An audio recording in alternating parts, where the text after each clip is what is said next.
بسم الله الرحمن الرحیم شروع اللہ کے نام سے جو بڑا مہربان نہایت رحم والا ہے۔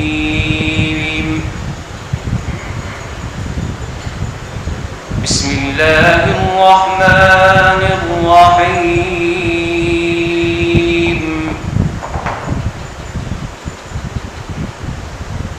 ومن احسن قولا ممن دعا إلى الله وعمل صالحا وقال إنني من المسلمين ولا تستوي الحسنة ولا السيئة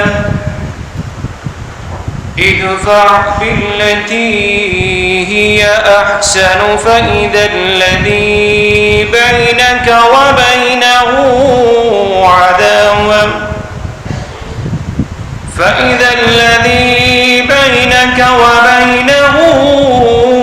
عداوة كأنه ولي حميم وما يلقاها إلا الذين صبروا وما يلقاها إلا ذو حظ عظيم وإما ينزغنك من الشيطان نزغ فاستعذ بالله إنه هو السميع العليم ومن آياته الليل والنهار والشمس والقمر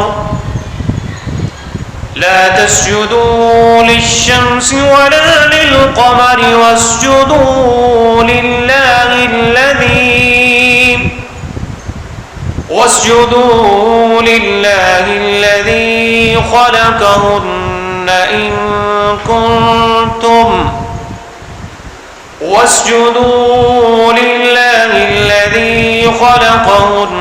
إن كنتم إياه تعبدون. السلام عليكم.